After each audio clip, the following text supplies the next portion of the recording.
we explore bimanual pen and touch interactions in the context of a mood board application for laying out design options. In particular, our techniques augment touch via the inertial sensing capabilities of wearable devices to identify the user and distinguish multiple users from one another, to discern which hand, the left or the right, touches the display, and to support interactions that reflect the natural complementary role of the hands in everyday manual activities. We first developed a proof-of-concept application that illustrates the basic idea, using a wearable device, a fitness band, worn on the wrist of the non-preferred hand. When Michel touches the display with his left hand, this brings up a toolsheet. Since the wearable is his personal device, the toolsheet identifies him and can be customized to his preferences.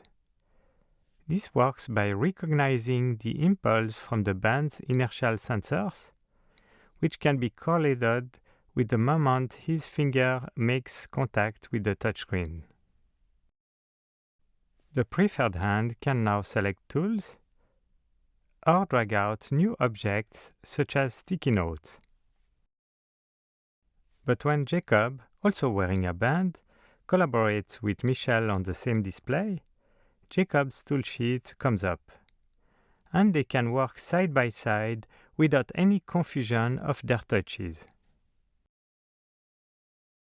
We then looked to explore the design possibilities raised by this basic application more deeply in the context of a mood board application for multiple users. The pen, by itself, can be used to sketch out ideas. We add a wearable ring device with inertial sensors to the preferred hand to enable additional nuances of touch. This opens up a richer design space of interactions because we have the information of the user and their hand for every touch on the screen. For example, a single touch with the preferred hand repositions elements, a common task when working with mood boards, whereas a single touch with the non-preferred hand moves a group of overlapping elements.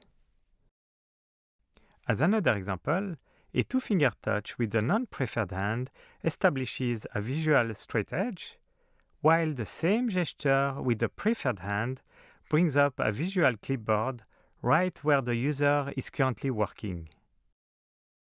Since the left hand is fully distinguished from the right, even in the absence of spatial modes, there is no ambiguity when the user interleaves the actions of the hand, such as by here, aligning movement of elements to the straight edge via touch. We support grouping of elements, including non-overlapping ones, through a pen and touch technique that we call group sheets.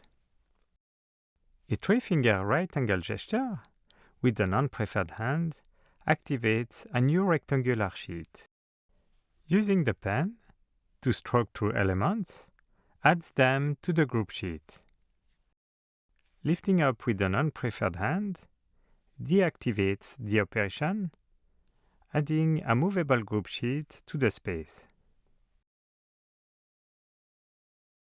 We continue the mapping of a single finger drag with the preferred hand to move a single element within a sheet.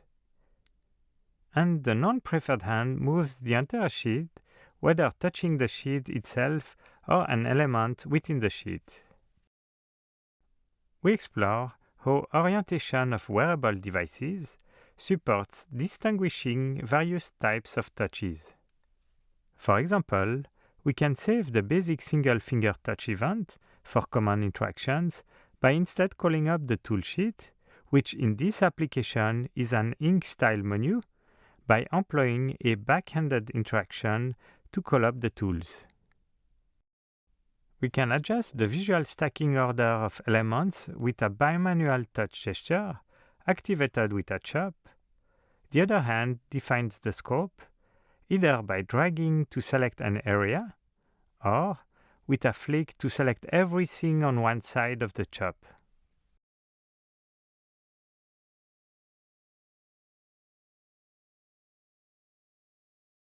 These techniques react differently when multiple users are working simultaneously. For example, the straight edge line does not extend over another user's working area, and the group sheets also reduce their initial extent to not occupy another user's space. We have demonstrated the benefits of identifying user and hand for bimanual touch input in a mood board application. Through the use of personal wearable devices, we can support customized user experiences without the need for specialized hardware requiring complex calibration procedures. We can modify operations and associated visual feedback for a user to avoid disrupting partners working simultaneously. Collectively, these techniques illustrate how hand and user identification can enable more expressive bimanual interactions on large displays.